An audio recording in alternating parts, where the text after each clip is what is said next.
I think the Middle East situation is a little bit different. So I'm going to talk about Ukraine first. I think Ukraine, the attack in 22 of armed conflict and invasion by Russia into Ukraine sent a shiver through the Balkans. And the reason why is because you have a number of proxies for the Russians operating openly in the Balkans, such as President Vučić of Serbia, who is very close to Vladimir Putin, and secondly, Milorad Dodik in Bosnia and Herzegovina, who also is a Russian proxy, very pro-Moscow.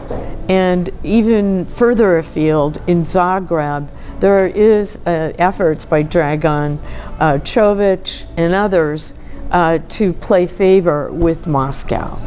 And so all along, what Russia intends to do here and has demonstrated and even said it so much is that they want to undermine Western democracy, and their conduct shows you that they are the great disruptor, the great interrupter. And for example, on the Dayton Peace Accords, the annual communique by the Office of the High Representative, Russia refuses to sign a communique formally, and they put it at the bottom of each communique that's issued about the status of Bosnia. That shows you that they're working against the sovereignty of Bosnia, which is guaranteed under Dayton, and they're working against the interests of the United States and the Atlantic Security Alliance. So for those reasons, it's very, very unsettling that this war continues, and in the West, including the United States, has not been able to rearm Ukraine, reinforce them right now because of opposition in the Republican caucus in the U.S. Congress. So right now it's at a stalemate, and it's quite dangerous. I don't want to get to the point where we're thinking, will Putin win? And if he wins, what does that mean for the Balkans?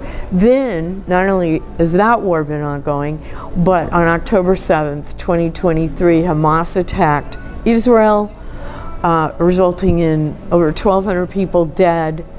And of course, Israel retaliated against the Hamas and have killed more than 30,000 people in the Gaza Strip. And then the response last week from Iran attacking Israel itself, and the United States moving against Iran, shooting down, missiles, ballistic missiles. That creates just a tenuous situation where people don't know what's coming next. And that can be unsettling. As far away as the Balkans are, it still is another wrinkle about what could happen, what may happen. And I think the escalation of conflict between Serbia and Kosovo at their border, of course, erupted over the last few years. But then when the Banska attack happened last September and a number of people died, that seemed really out of control. And actually, one of the reasons the New Lines Institute issued a monograph on the security posture in the Western Balkans was because of the Banska attack. And I made a decision. We really need to look at the region as a whole and look at the geopolitical challenges that are present in the region. So not only is Russia a major player and a partner to significant people in the Balkans, but China too is playing a role. And there's competition, so to speak, but been playing quite a bit in Montenegro as well. The Montenegrin government is leveraged over several $1 billion to China, where they took loans, and there's no way that Montenegro can repay that loan, given 600,000 people, a much smaller GDP. So how does China pressure Montenegro to get that money? Well, let's look at their behavior perhaps in the Security Council? Are they asking, do this for us, pay us back this way? It puts that government that is pro-Russian in a really bad position, and they're a NATO member, and that also is very disturbing. So for example, not only is China playing in the region, but there was an attempt by Russian and Serbian nationals to overthrow the Montenegrin government during the election in October 2016. So all this is playing out in the background, and it creates a situation where you're not exactly sure what's happening, but it could get worse. Yeah. And that's what I think everybody is kind of holding their breath right now and saying, what could happen next? I think that the United States has not done a good job on trying to get the parties to pull back. Of course, the United States doesn't want a war in the region, but when they've been mollifying Vučić and mollifying, to a certain extent, a number of nationalists in the region, that doesn't send the right message, in my view. The European Union says they're not going to sanction. I mean, that's their policy. They don't use sanctions.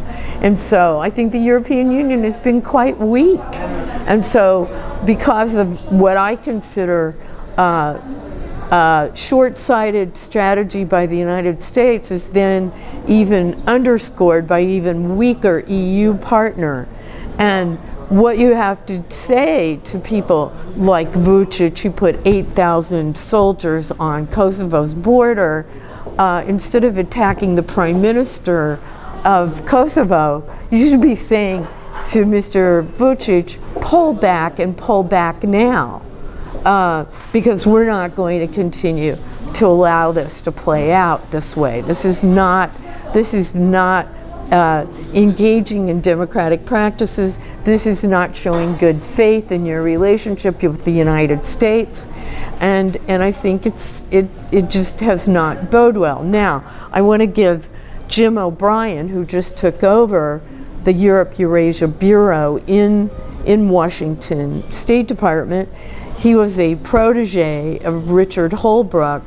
Is the U.S. policy going to change? We have to wait and see. We have to wait and see.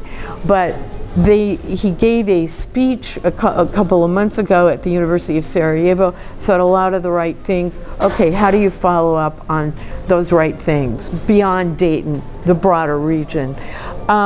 I think they underestimated. I think they underestimated just how much tension there is, just how much animosity there is, and I think to essentially attack the Prime Minister of Kosovo, and after all the mayors resigned in northern Kosovo, in the the minority community, the Serb minority community, I just think that there was a really weak action, and just sort of didn't.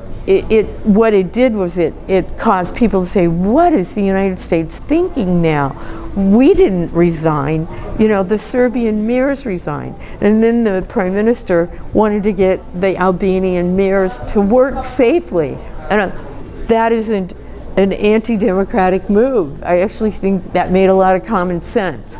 So I'm very disappointed in the U.S. approach for now, and I'd like to see it change to become much more embracing of rule of law, democratic practices, and quit playing people. It seemed playing people against each other. It's really not a good look for a superpower like the United States of America. But I think this new Middle East war just throws in more questions like what else could happen, what more could happen, and we're seeing that Serbia's done a major arms buildup. Why are you doing an arms buildup? Why are you buying Chinese drones? Why are you buying arms from France? I mean, France is selling Serbia arms. And it seems a lot of people have conjectured that the United States is looking past Serbia because they've been rearming and selling arms to Ukraine during this war. So I don't know. It's a big who knows what win. But I don't think it sends a good message as a major power that has played a historical role in the last 30 years. They need to send the messages that they're here to support people to engage in good behavior, in good democratic practices, and that's where you draw the line when they don't.